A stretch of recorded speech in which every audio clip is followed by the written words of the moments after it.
할렐루야. 우리 시간 옆 사람과 함께 인사하도록 하겠습니다.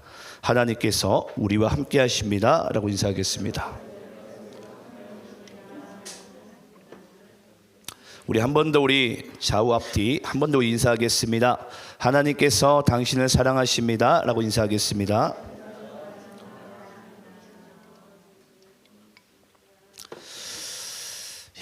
오늘 이 자리에 함께 모이신 우리 많은 분들을 사랑하고 축복합니다. 오늘 이 예배를 통해서 하늘의 뜻이 오늘 이 땅 가운데 선포되어지고 이루어지는 귀한 날이 될 줄 믿습니다. 자, 오늘 함께 말씀을 보겠는데요. 오늘의 말씀의 주제는 교회의 세 가지 사명입니다. 교회의 세 가지 사명. 신약성경 마태복음 9장 35절 말씀을 함께 우리가 합독하면서 읽도록 하겠습니다.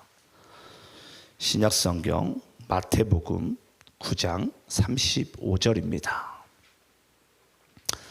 자, 우리 다 함께 한 목소리로 읽겠습니다. 시작. 예수께서 모든 도시와 마을에 두루 다니사 그들의 회당에서 가르치시며 천국 복음을 전파하시며 모든 병과 모든 약한 것을 고쳐시니라. 우리 한번 여러분들만 다시 읽겠습니다. 시작. 예수께서 모든 도시와 마을에 두루 다니사 그들의 회당에서 가르치시며 천국 복음을 전파하시며 모든 병과 모든 약한 것을 고치시니라. 아멘. 아멘. 자, 오늘 우리 모두가 도시안의 교회 창립 4주년을 맞이해서 교회의 세 가지 사명에 대한 말씀을 가지고 은혜 받는 귀한 시간 되기를 소망합니다. 정말 이 도시안의 교회를 이제 창립한 지가 4년이 되었습니다. 처음 이제 이곳에 왔을 때는 정말 아무것도 없었어요. 아무것도 없었는데 하나님께서 이제 가장 먼저 저를 이 둔산동에 왜 보내셨는지, 또 하필이면 이 교회를 세우려면 둔산동은 아닌 것 같은데 왜 하필 둔산동인지, 그 모든 계획이 저는 이해도 되지 않았고 이제 납득도 되지 않은 상황 가운데 이제 이곳에 거의 내몰리듯 오게 되었습니다. 그런데 이 창립 4주년을 맞이하면서 정말 이제 수고하신 분들이 이제 사랑하는 우리 성도님들, 교우분들이세요. 그리고 또 함께 여기 앉아 있는 가족분들이기도 합니다. 그래서 정말 이 교회가 세워지기까지는 목사 한 사람만 잘한다고 해서 교회가 세워지는 게 아니더라고요. 그래서 우리 모두가 그리스도 안에서 하나가 되어지고, 우리 동민 형제가 간증을 했었었는데 비록 아직까지는 믿지 않는 가족이지만은 먼 훗날 저는 구원받을 거라고 확신합니다. 그런 확신 가운데 이 서로가 연결되어지고 함께 그리스도를 알아가게 될 때에 하나님의 영광과 또 하나님의 뜻이 이 교회 가운데 세워지고 이루어짐을 믿습니다. 그래서 오늘 우리가 함께 이 교회의 세 가지의 사명에 대해서 우리가 말씀을 나눌 때에 이 말씀이 우리 모두에게 은혜가 되고, 또 다시 한번 이 교회가 잠자고 있다가 다시 일어날 수 있는 귀한 계기가 되기를 간절히 소망합니다. 우리 먼저 오늘 한번 주보를 좀 잠시 보실까요? 주보 가장 첫면 표지를 한번 보시겠습니다. 이제 도시, 십자가 모양으로 된 이제 도시가 나오죠. 거기 그림을 보게 되면 중반부 보면은 조그마한 글씨로 말씀 한 구절이 있을 것입니다. 말씀 한 구절이 어떤 말씀이죠? 오늘 본문 말씀이죠. 예수께서 모든 도시와 마을에 두루 다니사 그들의 회당에서 가르치시며 천국 복음을 전파하시며 모든 병과 모든 약한 것을 고치시니라. 여러분, 이것이 우리 교회가 이 둔산동 땅에 세워진 이유이자 목적입니다. 그리고 이 도시 안의 교회가 또 이 땅에서 해야 될 세 가지의 사명이기도 합니다. 그래서 제가 이 주보에 이 말씀을 이제 새겨 넣을 것을 이제 부탁을 했었는데요. 그래서 과연 우리가 이제 주보에서 보신 분도 계시겠지만은 또 안 보신 분도 계셨을 거예요. 그래서 이 세 가지의 사명이 무엇을 말하고 있는지, 그리고 지금 내가 예수 믿고 있고 또 예수 안 믿고 있더라도 나는 과연 이 땅 가운데 무엇을 위해서 어떠한 목적으로 살아가고 있는지를 다시 한번 우리가 말씀의 거울을 비추어서 나의 삶을 점검하는 그런 귀한 시간 되길 소망합니다. 여러분들이 아시는 바대로 예수님께서는 이 땅 가운데 이제 오셨는데 어디에 나시죠? 베들레헴에서. 저기 이스라엘에 있는 중동 땅에 있는 이스라엘의 가장 작은 고을입니다. 그 베들레헴에서 마을 구육 가운데 이제 탄생하시게 됩니다. 그런데 그 예수님께서는 베들레헴에서 나셨지만은 실제로 자란 곳은 나사렛입니다. 나사렛. 왜냐하면 그때 당시에 이 헤롯 왕이라는 자가 당시에 태어난 남자 아기 모두를 죽이라고 명령했기 때문에 그 아기가 엄마와 함께 피신을 간 거예요. 그러니까 피신을 갔다가 다시 돌아왔는데 베들레헴으로 가지 못하고 나사렛으로 가게 됩니다. 그래서 태어난 것만 베들레헴에서 태어나고 나사렛에서 이제 자라게 돼요. 근데 이 나사렛에 왜 갔냐? 이 나사렛이라는 것은 히브리어로 이제 네제르라고 합니다. 그걸 뭐라고 표현하냐면 가지라는 표현이에요. 가지.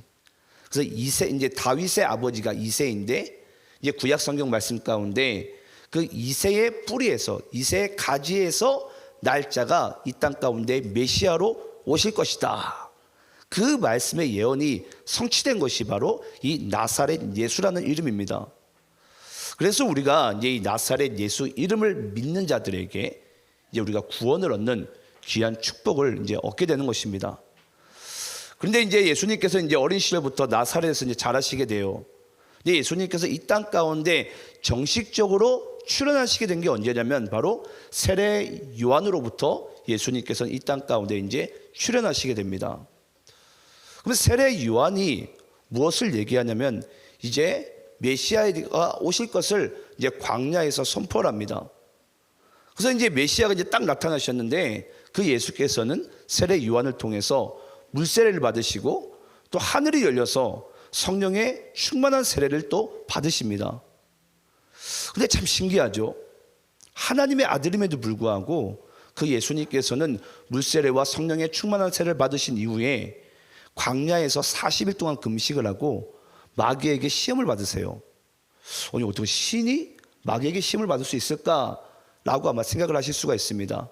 근데 여러분, 예수님께서는 이 땅 가운데 오셨을 때는 인자로 오셨어요. 그 인자라는 것은 무엇이냐면 완벽한 인간이자 또 완전한 하나님으로 오신 거예요. 근데 왜 우리가 그 그리스도를 믿어야 되냐면 우리 인간 모든 여러분 마음속으로든 또는 겉으로든 모두가 죄를 짓고 살아갑니다. 혹시 여기 있는 분들 중에 마음속으로 죄를 한 번도 안 지은 자가 있습니까? 모두 다 셀 수 없을 만큼의 죄를 짓고 우리는 살아갑니다. 그러면서 마음에 누군가 죽이고 싶을 때도 있고요. 또 우리가 음행을 또 생각할 때도 있고요. 여러 가지 이제 생각들이 이제 우리에게 난무하게 됩니다. 누군가를 또 판단하고 싶고 정죄하고 싶고 또 뒷담화하고 싶고 여러 가지 이제 우리의 이제 일들이 우리의 삶 가운데 나타납니다. 그런데 하나님이 보시기에는 우리 인간이 그런 죄 가운데 빠져나올 방법이 없다라는 거예요. 그래서 하나님께서는 작정을 하십니다. 내가 이 땅에 내려가야 되겠구나.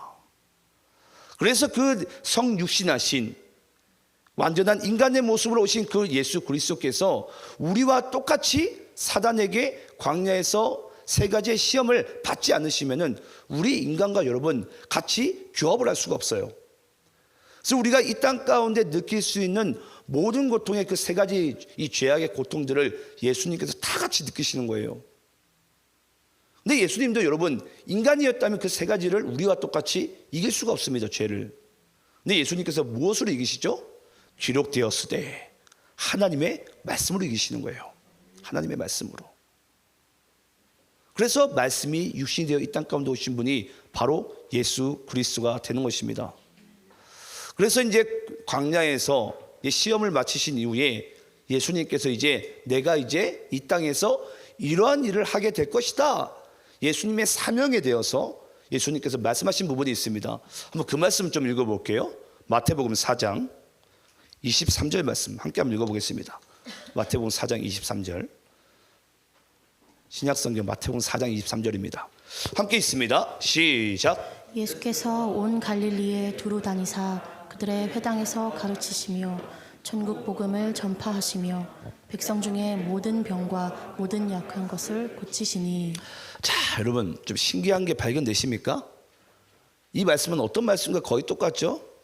아까 읽었던 마태복음 9장 35절과 거의 똑같죠. 몇 이제 그런 전치사나 그런 부분들이 좀 다릅니다. 근데 여기에 보니까 예수께서 온 갈릴리 두루 다니사 그들의 회당에서 가르치시며 천국 복음을 전파하시며 백성 중에 모든 병과 모든 약한 것을 고치시니. 이 세 가지가 바로 예수님의 사명이라는 거예요. 예수님께서 광야에서 40일 동안 세 가지의 시험을 다 이기신 이후에 이 땅에서 공생애를 딱 시작하셨을 때 나는 이러한 일을 할 것이다 라고 말씀하신 것이 바로 마태복음 4장 23절의 말씀이었습니다. 우리 한번 따라해 봅시다. 하나님의 말씀을 가르치시며 천국 복음을 전파하시며 모든 병과 모든 악한 것을 고치시니라. 자, 여러분 이 세 가지가 이제 예수님의 사명이라는 거예요. 이 땅 가운데 오신 이유. 자, 그런데 여러분 이 일을 위해서는 예수님께서 실제 이제 이행하려고 하시는데 이제 예수님에게 이제 한 가지의 물음표가 생기십니다. 물음표가 생기는데 그 말씀 또 읽어볼게요. 우리 마태복음 9장 36절부터 37절까지 읽어볼까요? 35절부터 37절. 마태복음 9장 35절부터 37절. 자, 오늘 우리 본문 메시지와 함께 이어서 한번 세 구절을 읽어봅니다. 교독하면서 있습니다.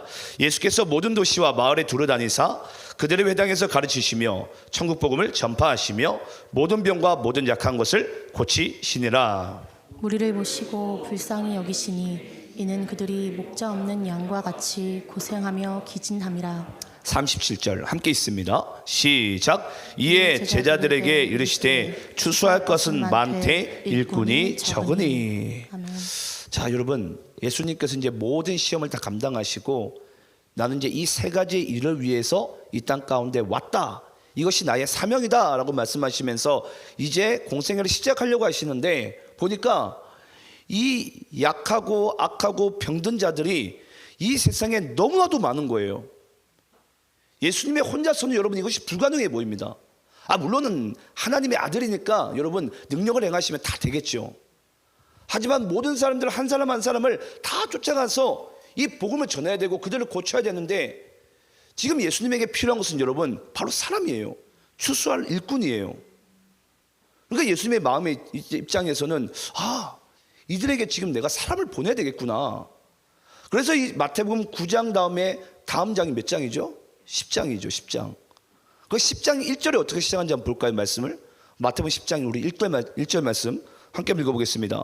함께 있습니다. 시작. 예수께서 그의 12제자를 부르사 더러운 귀신을 쫓아내며 모든 병과 모든 약한 것을 고치는 권능을 주시니라. 아까 분명히 예수님께서 말씀하셨어요. 추수할 것은 많되 일꾼은 적으니. 그때 예수님께서 결단하신 거예요. 예수께서 제자들을 부르사. 이제 너희들이 모든 도시와 마을로 가서 내가 너희들에게 권능을 줄 테니까 너희들이 가서 그들을 가르치고 전파하고 고치라는 거예요, 여러분. 그러면 여러분 신약 성경에 나오는 이 12제자, 이 10이라는 숫자는 뭘 얘기하냐면 바로 초대교회를 얘기합니다. 그러면 결국은 예수님께서 이 주신 자기의 사명을 12제자들에게 그것을 사명을 주셨는데 그 주신 그 사명 결국은 누구의 사명입니까? 오늘날 교회들의 사명이 되는 거예요. 교회들의 사명. 여러분 대부분들이 이제 이 교회를 다니고 예수를 믿다 보면요, 나 한 명 구원받은 것에 만족하는 경우가 상당히 많습니다. 그냥 내가 그냥 하나님 아버지 집에 와서 열심히 찬양하고 말씀 들으면은 그것이 우리의 모든 신앙의 영성이 끝났다고 생각을 많이 해요. 하지만 여러분 정말 중요한 것이 뭐냐면요, 우리는 여전히 하나님의 말씀을 가르쳐야 하고 천국 복음을 전파해야 하고 모든 병과 모든 약한 것을 고쳐야만 하는 이 귀한 사명을 우리는 하나님으로부터 받은 줄 믿습니다. 이것이 바로 이 땅에 교회를 하나님께서 세우신 이유라는 거예요. 목적이라는 거예요. 근데 우리가 한번 살펴봤으면 좋겠어요. 여러분, 과연 오늘날 교회는 여러분 이 세 가지 사명을 위해서 살아가고 있습니까? 여기 있는 분들도 한번 생각해 보셨으면 좋겠어요. 우리는 매일매일의 삶을 살아가게 될 때에 나는 무엇을 위해 살아갑니까? 혹시 여러분들에게 이 세 가지보다, 우리 모두에게 이 세 가지보다 더 중요한 일이 있습니까? 여러분, 없다라는 거예요. 제가 여러분께 그런 표현을 한 적이 있습니다. 예수님께서 이 땅 가운데 이미 오셨죠. 근데 지금 어디 가셨죠? 우리를 위한 처소를 예비하러 하나님 아버지 우편에 계셔서요. 이제 하나님께서 이제 처소가 다 마무리되고 나면은 이제 예수님께서 다시 가라라고 말씀하시면 이제 재림해 주러 오십니다. 그럼 재림해 주는 어떤 주로 오시냐면 심판해 주러 오시는 거예요. 그때 이제 하나님 아버지 집에 갈 자와 이제 지옥에 갈 자를 나뉘십니다. 그러면 이제 그때는 여러분 우리에게 더 이상의 기회가 없어요. 근데 믿는 자와 안 믿는 자를 정확하게 이제 하나님께서 나누시는 거예요. 예수께서. 그러면 지금 우리는 어디 가운데 살고 있습니까? 예수님께서 이미 오셨고 아직 재림의 때는 아직 오지 않았어요. 그러면 이미와 아직 사이에 있어요, 우리는. 그러면 왜 우리가 인류의 수천 년의 역사 가운데 왜 이미와 아직 가운데 우리가 지금 살아가고 있냐고요. 그 이유는 지금도 하나님께서는 지금 이 추수할 곡식은 많은데 일꾼이 없으니까 우리를 보내시는 거예요. 이 땅 가운데. 어떤 상황 가운데? 이미와 아직 사이 가운데. 그 이미와 아직 사이 가운데 우리를 이 땅 가운데 보내셔서 지금도 죽어가고 고통받는 수많은 양들을 하나님께서는 구원하시기를 기뻐하신 줄 믿습니다. 이것이 바로 여러분 아버지의 마음이에요. 아버지의 마음. 그래서 우리가 오늘 이 본문 말씀 우리가 가르치고 전파하고 이 고치시니라 이 말씀 우리는 모르면요 어찌 보면 우리가 이 땅 가운데 교회로서 또는 우리 모두는 예수를 믿던 안 믿던 하나님의 자녀인데 하나님의 자녀로서 우리는 어찌 보면 이제 잘못된 삶을 우리가 살아가고 있는 거예요. 그래서 이 세 가지 사명을 하나님 안에서 우리가 다시 한번 이해하고 받아들일 텐데 한번 제가 하나하나를 여러분들께 설명해 드리도록 하겠습니다. 자, 첫 번째 교회 사명은 뭐냐면 하나님의 말씀을 가르치다라는 거예요. 가르치다. 여러분 한번 따라해 봅시다. 하나님의 말씀을 가르치다. 이게 뭐라고요? 교회의 첫 번째 사명이라고요. 첫 번째 사명. 근데 여러분 이 가르치다라는 것은 제가 원어를 얘기해서 죄송합니다. 이 성경은 다 원어가 있어요. 이제 헬라어로 쓰여져 있는데 이제 고다 헬라어에 보면은 이 고대 헬라어에 가르치다라는 것은 헬라어로 디다스코라는 것이 있습니다. 디다스코. 이 디다스코가 뭐냐면 여러분 반복해서 체득될 때까지를 얘기해요. 그리고 그것을 뛰어넘어서 삶의 증거와 열매가 맺어질 때까지. 그럼 우리가 예를 들어서 여러분 만약에 제가 이 핸드폰을 만약에 쓸 줄 모르는 아이가 있어요. 그럼 제가 가르칠 거 아니에요? 그러면 가르치고 나면은 아 그렇구나라는 체득은 해요. 그리고 난 다음에 뭐 해야 되죠? 증거와 열매가 있어야 돼요. 이제 이 아이가 실제로 이걸 사용할 줄 알아야 돼요. 그게 바로 하나님께서 우리에게 가르치는 하나님의 말씀입니다. 말씀을 받았다면 우리는 뭐 해야 된다고요? 삶의 자리에서 증거와 열매가 나타나야 된다고요. 우리가 한번 경험해 봤으면 좋겠어요. 과연 나의 일상의 삶 가운데 나는 하나님의 말씀의 증거와 열매들이 나타나고 있는가? 여러분 나타나고 있습니까? 우리 모두 나타나고 있습니까? 이것이 하나님의 입장에서 너무나도 중요하다라는 거예요. 아니 열매와 증거가 나타나야 되는데 가르쳐는 받다라는 거예요. 근데 대부분들은 여러분 안다라는 이 글자를 어느 때에 사용하냐면 내가 한번 들어봤다라는 것에 우리 사용합니다. 여러분 성경에서 안다라는 것은요 여러분 실제로 우리가 그것을 삶의 자리 가운데 순종한 데 가운데 나가는 것을 안다라고 표현합니다. 그것이 또 헬라어로는 야다라고 표현해요. 그 야다라는 단어가 언제 쓰이냐면 부부 사이 아시죠? 부부 사이. 여러분 부부 사이에 비밀이 있습니까? 내 남편이 내 아내가 비밀이 있다면 그 잘못된 거예요. 여러분 한번 의심해 보시기 바랍니다. 예. 잘못되면 안 되죠. 모르는 게 있으면 안 되죠. 그러면 모든 것을 알다라는 것은 여러분, 이 여자의 마음이 내 마음이고 이 남편의 마음이 내 마음인 거예요. 그러니까 내 아내에게 맞춰주고 또 아내는 내 남편에게 맞춰주면서 살아가는 거예요. 그것이 바로 하나님께서 말씀하신 하나님의 말씀을 알다라는 표현이라고요. 그래서 우리가 하나님의 말씀을 가르침, 디다스코를 받았다면 우리는 그 아는 자리에, 순종한 자리의 삶 가운데 주님께서는 살기를 원하신 줄 믿습니다. 그래서 우리가 하나님의 아버지의 마음을 안다라면은 하나님 아버지의 마음이 지금 어떠실까요? 당연히 한 마리 잃은 양에 대한 그 마음이 있으신 거예요. 아버지는 다른 마음 없습니다, 여러분. 물론 우리의 예배를 기뻐 받으시죠. 하지만 하나님 아버지의 마음에 더 중요한 부분이 향한 곳은 바로 잃어버린 한 마리의 양이에요. 아니, 99마리는 괜찮습니까? 괜찮습니다. 우리는 하나님 아버지 집안에 있으니까, 은혜의 울타리 가운데 있으니까. 하지만 중요한 것은 그 목자는 그 잃은 한 마리의 양을 찾기를 간절히 원하는 거예요. 그 마음을 우리가 정말 이제 가르침을 받았다면 그 마음 가운데 우리가 이 땅 가운데 살아가시기를 간절히 축원합니다. 자, 두 번째 교회 사명은 전파하다랍니다. 전파하다. 우리 한번 따라해 보겠습니다. 자, 천국 복음을 전파하다. 자, 그러면 전파하다는 그럼 무슨 의미를 가지고 있는지 함께 보겠는데요. 이 전파하다는 또 원어로 캐리소라는 단어예요. 캐리소. 이 캐리소가 무슨 뜻이냐면 단순 전파가 아니라, 우리 한번 말씀을 좀 읽어보겠습니다. 마태복음 3장 1절 2절입니다. 전파하다가 어떤 의미를 가지고 있는지. 자, 캐리소가, 자, 제가 1절 읽고 여러분들이 2절 있습니다. 그때에 세례 요한이 이르러 유대 광야에서 전파하여 말하되, 회개하라, 천국이 가까이 왔느니라 하였으니. 자, 여러분, 세례 요한이 전파하다라고 얘기하면서 뭐라고 얘기하죠? 회개하라, 회개하라. 여러분, 우리가 전파하다라는 부분 가운데 있어서 가장 중요한 이 키워드는 바로 또 회개하다랍니다. 회개하다. 근데 여러분, 보통 이 전파하다라는 것은 우리가 이제 또 흔히 알기로는 이 대사적 의미가 있습니다. 대사적 의미. 이 대사가 뭘 얘기하죠? 대사. 우리가 예를 들어서 우리나라에서 대사를 만약 미국에 보내면은 그 대사가 어떤 역할을 감당하죠? 저도 한번 제가 이제 오늘 말씀을 마무리하다가 국어사전을 찾아봤어요. 대사가 하는 역할이 뭔가. 제가 한번 여러분들 읽어드리겠습니다. 국가의 의사를 전달하는 임무를 가지며 국가의 원수와 그 권위를 대표한다. 그 대사가 뭘 한다고요? 다른 나라에 가서 이 국가에 대한 의사를 전달하는 거예요. 우리나라에 대한 의사를 미국에 가서 전달한다는 거예요. 그게 대사의 첫 번째 임무고요. 그 대사는 또 어떠한 걸 가지게 된다고요? 국가의 원수와 같은 권위를 가지게 된다. 그게 바로 여러분 대사가 가지고 있는 두 가지의 특징입니다. 첫 번째는 그 국가의 의사를 전달하고, 또 그 국가의 대통령이면 대통령의 왕의 권위를 대표한다라는 거예요.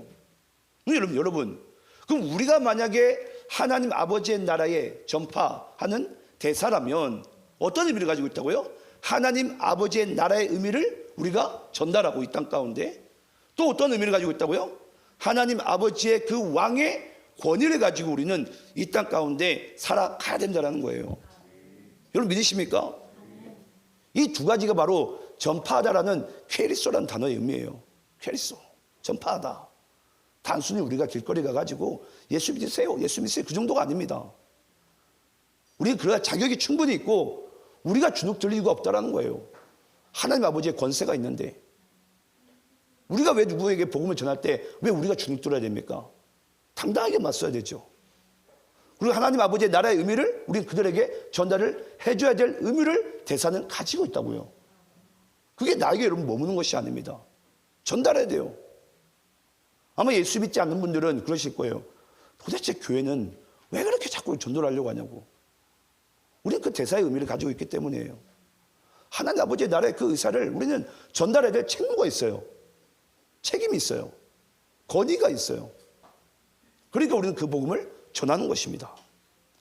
우리 한번 이사야서 40장 3절 말씀 읽어보겠습니다. 이사야서 40장 3절 말씀. 자, 한번 여러분들 한번 읽겠습니다. 자, 시작. 외치는 자의 소리여 이르되 너희는 광야에서 여호와의 길을 예비하라. 사막에서 우리 하나님의 대로를 평탄하게 하라. 자, 여러분 대사가 뭐라고 외치는지, 뭐라고 하나님 나라의 국가의 의사를 전달하는지 한번 볼 텐데요. 자, 여러분 이 3절 말씀 조금만 띄워줘 보세요. 자, 여러분 대사가 뭐라고 외치는지, 하나님 나라의 의사를 뭐라고 전달하는지 잘 보시기 바랍니다. 외친 자의 소리에 이르되 너희는 광야에서 여호와의 길을 예비하라. 사막에서 우리 하나님 대로를 평탄하게 하라 라고 얘기합니다. 여기서 여러분 뭘 중요시하게 여기죠? 대로라는 거예요. 대로, 길과 지금 대로를 지금 이 대사가 선포하는 거예요. 이제 하나님 아버지께서, 하나님 아버지의 나라가 이 땅 가운데 임하게 될 것인데 그 대로를 뭐 하라고? 우리가 평탄하게 하라라는 거예요. 여러분 이 대로, 길이라는 단어가 이 구약 이제 언어, 히브리 언어로 메실라라는 단어예요. 메실라. 여러분 메실라가 뭘 얘기하는 줄 아십니까? 왕만이 다닐 수 있는 길을 얘기해요. 왕만이 다닐 수 있는 길. 근데 여러분 이제 고대 이제 우리 중세 시대나 보면 왕이 예를 들어서 로마 황제가 전쟁을 나갑니다. 전쟁을 나고 승리하고 난 이후에 그 왕이 다시 메실라 그 길을 따라서 이제 다시 이제 자기 나라로 이제 귀국을 하게 돼요. 그때 여러분 왕이 걸어올 때 뭐가 뒤따라온 줄 아십니까? 전리품과 포로들이 뒤따라와요. 그래서 여러분 우리가 이 땅 가운데 죄로 인해서 포로된 우리들이 그 왕이 이 땅 가운데 다시 돌아오게 될 때 우리가 함께 그 메실라 왕의 길을 함께 걸어올 수 있는 그 자격이 우리에게 주어진다는 거예요. 여러분 왕이 걷는 그 길은 여러분 어떤 귀족도 걷지 못합니다. 유일하게 걸을 수 있는 것은 왕이 걸을 수 있고 또 왕이 뒤따라오는 그 포로들만이 걸을 수가 있는 거예요. 우리가 포로라고 하니까 우리 좀 단어가 좀 약간 애매할 수 있는데요. 우리가 어떻게 보면 이 땅 가운데 죄로 인해서 포로된 자들인데 그 왕이 이 땅에 있는 모든 마귀를, 사탄을 다 물리치시고 그 승전가를 부르시면서 그 메실라라는 대로를 걸어오 계시게 될 때에 우리 모두가 그 축제 잔치 가운데 참여하는 귀한 인생을 살아가게 된 줄 믿습니다. 그래서 우리가 성경에서 보면은 천국 잔치가 열린다라는 거예요. 뭐 하게 될 때에 죄인 한 사람이 회개하고 다시 그 왕의 대로 가운데, 하늘나라 가운데 오게 될 때에. 저는 목회하면서 가장 행복한 순간이 이 순간입니다. 죄인 한 사람이 다시 하나님 아버지께 돌아오게 될 때. 그때 여러분 교회는 잔치를 해야 돼요. 잔치를 해야 돼요. 저 영혼이 예수를 믿다니. 저 한 영혼이 예수를 믿다니. 예수를 믿다니. 여러분 감격스럽지 않습니까? 지금 여기 가운데 앉아있는 잘생긴 청소년이 제 아들이에요. 이삭이라고. 장래 희망은 목사가 되고 싶다고 얘기하는데 저는 끝끝내 말리고 있습니다. 그런데 제가 처음에 저는 이제 26살 결혼했어요. 27에 이제 이 아들을 낳았습니다. 그때 이 아들을 처음 딱 제 품에 간호사가 찾는 거예요. 이제 아들이 딱 태어났는데 아버지가 어디 계시냐고. 제가 이 애기 아버지라고. 이 애기가 처음에 딱 제 품에 딱 안겼을 때, 그래서 모든 아버지들과 어머니들의 그 마음을 아시겠지만은 그걸 이루 말할 수가 없잖아요. 그 경이로움을, 생명의 경이로움을 말로 표현할 수가 없거든요. 이 생명을 처음에 딱 얻었을 때, 그게 바로 여러분 하나님 아버지의 마음이에요. 죄인 한 사람이 다시 하나님 아버지의 품으로 돌아왔을 때, 그걸 우리가 뭘로 바꿀 수가 있고 뭘로 계산할 수가 있겠어요? 근데 우리는 여러분 그럴 수 있죠. 전도할 때마다 누군가를 다시 예수 믿게 할 때마다 내가 이렇게까지 해야 되냐고. 여러분 한 여인이 아기를 낳기 위해서 10개월을 고생을 합니다.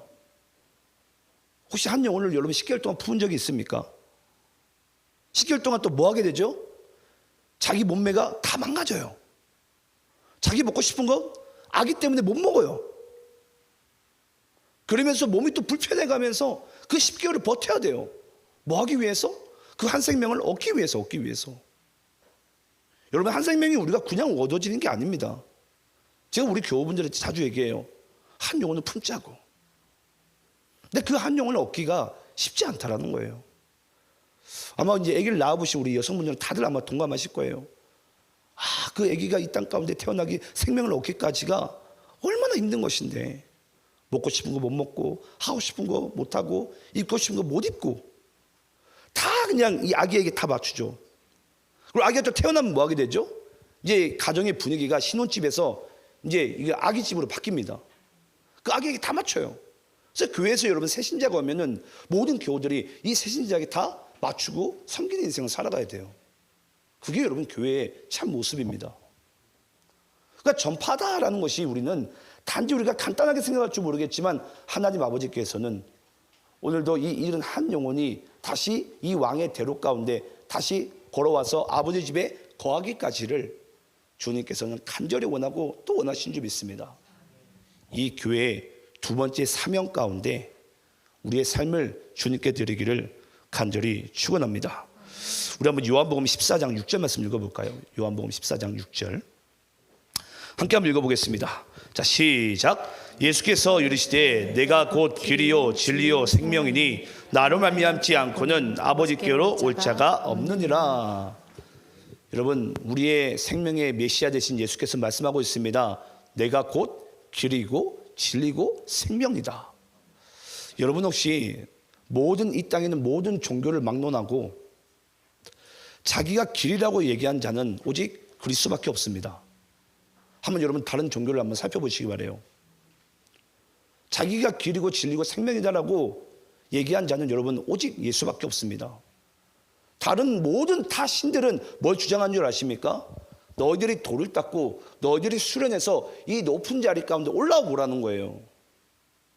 근데 유일하게 자기가 길이고 진리고 생명인데 자기가 이 땅 가운데 이 죄 많은 육신의 옷을 입고 인간을 찾아오신 신은 오직 그리스도밖에 없어요. 그래서 우리는 오직 예수를 외치는 거예요. 예수 이외에는 인간은 구원받을 수 없다라는 거예요. 왜냐, 모든 다른 종교들은 다 인간이 열심히 노력해가지고 깨달음을 얻어가지고 올라오라고 얘기를 하는데 하나님 아버지 예수께서는 자기가 직접 내려오신 거예요. 왜냐, 인간의 힘으로 올라갈 수 없으니까. 그래서 너희들이 내가 이 대로 메시아를 걸어가게 할 때 내 길을 따라오라는 거예요. 우리 아시겠지만 인류는 죄를 짓고 난 이후로부터 인류는 항상 길을 찾는 인생을 살게 됩니다. 이쪽 길이 나를 성공하게 만들어줄까? 이쪽 길이 나를 살려줄까? 수많은 그 길을 찾는 인생 가운데 그 양들은 뭐 하게 되죠? 길을 도리어 잃게 돼요. 여러분 양 아시죠? 양이 시력이 얼마나 되신 줄 아십니까? 마이너스 20이에요. 딱 어디까지 보이는 줄 아십니까? 딱 1m입니다. 양은 1m 이상 보지를 못해요. 그 양 스스로가 물을 마시거나 먹을 걸 먹을 수 있을까요? 없을까요? 모릅니다. 그게 바로 양이에요. 근데 양이 발달된 게 뭔 줄 아십니까? 귀입니다. 귀가 발달되어져 있어요. 그래서 주님께서 뭐라고 얘기하시죠? 내 음성을 듣고 오라는 거예요. 내 듣고. 목자의 음성을 듣고. 왜냐? 양은 눈이 어둡기 때문에. 그래서 기회가 되시면 여러분 한번 중동 땅이나 양을 치는 곳에 한번 가보시기 바랍니다. 목자들이 다 휘파람을 불거나 목자 특유의 그 소리를 냅니다. 그러면 양들이요, 그 목자를 따라가는 거예요. 왜냐? 그 목자를 따라가야지만이 거기에 먹을 수 있는 생명의 양식이 있고 물이 있는 거예요. 아니면 양은 그냥 죽어야 됩니다. 자기 힘으로 가지 못하니까. 그게 바로 여러분 우리라는 거예요. 그래서 모든 인류는 이 죄를 짓고 난 이후로부터는 여러분 우리는 앞을 보지 못하는 양과 같다라고 그랬어요. 그런 양과 같은 우리들이 오늘도 이 목자가 없으면은 우리는 기진할 수밖에 없고 고통받을 수밖에 없는 그런 인생을 우리는 살아갈 수밖에 없습니다. 그런 인생 가운데 우리가 정말 예수를 믿고 발견했다면 그 생명의 길로 쫓아가는 우리 모두가 되야 될 줄 믿습니다.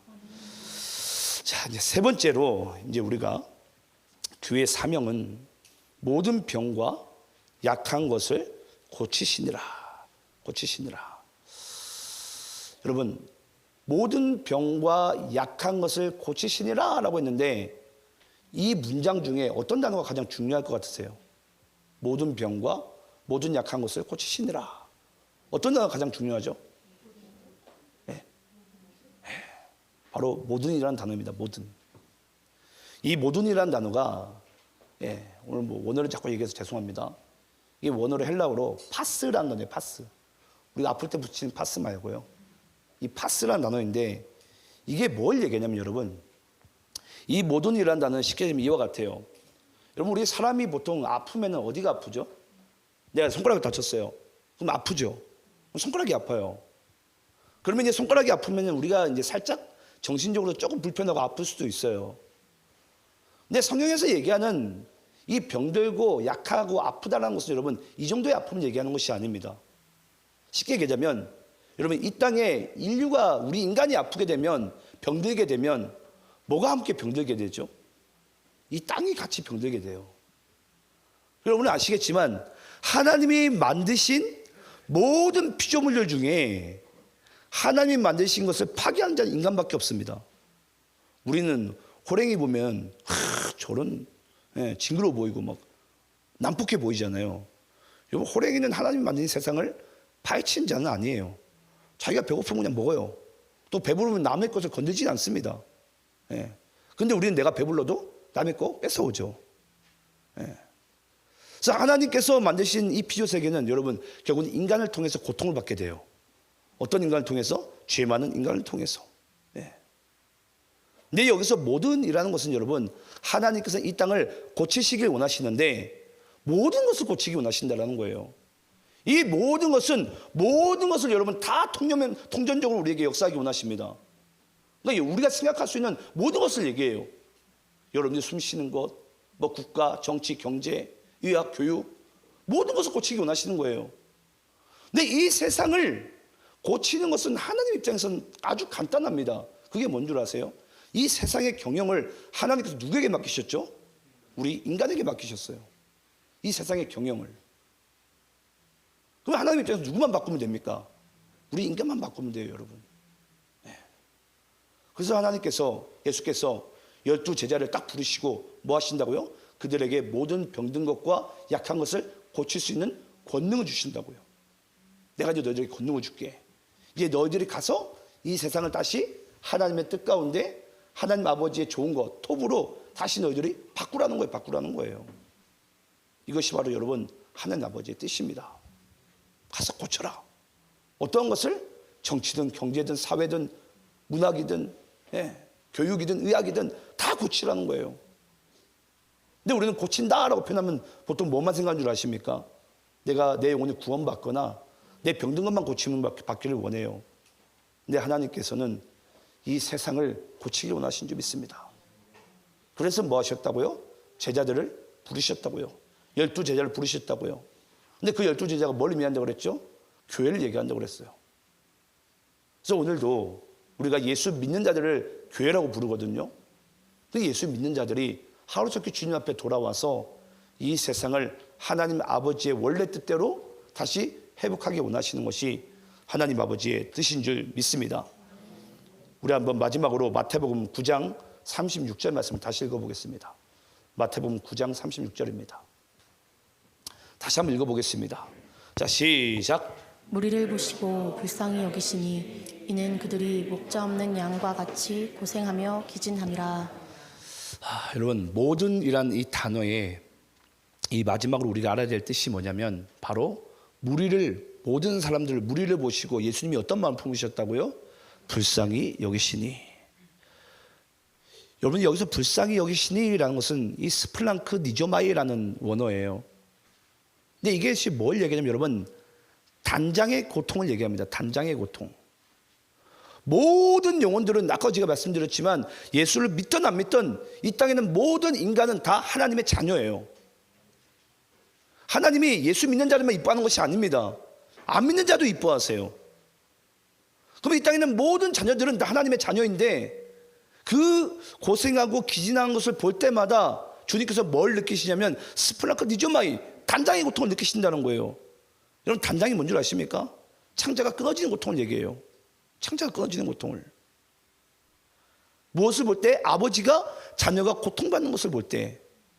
네, 여기서 이제 고생한다, 기진한다는 표현이 있는데 이 고생한다가 뭘 얘기냐면요. 제가 또 오늘 찾아봤습니다. 이것은 스킬로라는 단어인데 양의 생가죽을 벗기다라는 뜻이에요. 양이 생가죽을 벗기는 그 고통을 이 땅 가운데, 제약이 많은 이 땅 가운데 그것을 느끼게 된다는 거예요. 누가? 우리가 생가죽을 벗기는 고통을. 그리고 여기 또 기진한다는 표현이 있습니다. 기진한다는 것은 이것이 원어로 또 흐리토라는 단어인데 뭘 얘기하냐면 목자가 이 양을 쓸데없이 내버린다는 뜻이에요. 여러분, 목자가 쓸데없이 내버릴 수 있습니까? 아닙니다. 세상이 이 양을 내버리는 거예요. 그때 목자는 뭐합니까? 다시 이 양을 데리고 오는 거예요. 어깨에 메고 오는 거예요. 그때 이 양이 진정으로 위로함을 받고 하나님 아버지 나라의 놀라운 그런 은혜들을 누리게 되는 줄 믿습니다. 그래서 하나님께서는 우리를 고치시기 원하실 때 어떤 마음으로 고치기 원하신다고요? 모든 것을 어떤 마음으로? 담장의 고통으로. 우리 한번 한 영상을 좀 보게 될 텐데요. 이제 믿지 않으시는 분들이, 예수를 아직 믿지 않으신 분들이 교회에 대해서 아마 이런 고민들을 가지고 계실 거예요. 왜 교회에서 아직까지 사람이 부족하냐? 왜 그렇게 예수를 전하려고 그러냐? 그 질문에 대한 해답을 저는 이 영상을 보면서 제가 좀 알게 되었는데요. 이 영상을 잠시 보고 오늘 메시지를 마치겠습니다. 함께 보겠습니다. 정준우 씨, 오늘 어떤 촬영이세요? 네, 오늘 교통안전 공익광고 촬영이에요. 혹시 한 해 우리나라에서 교통사고로 몇 명이나 사망하는지 아시나요? 글쎄요, 한 800~900명? 놀라지 마세요. 작년에만 3,081명이 교통사고로 사망했어요. 오, 정말 많네요. 전혀 몰랐어요. 그럼 몇 명 정도 사망하면 괜찮을 것 같으세요? 어렵네요. 뭐 적을수록 좋겠죠. 한 50명쯤?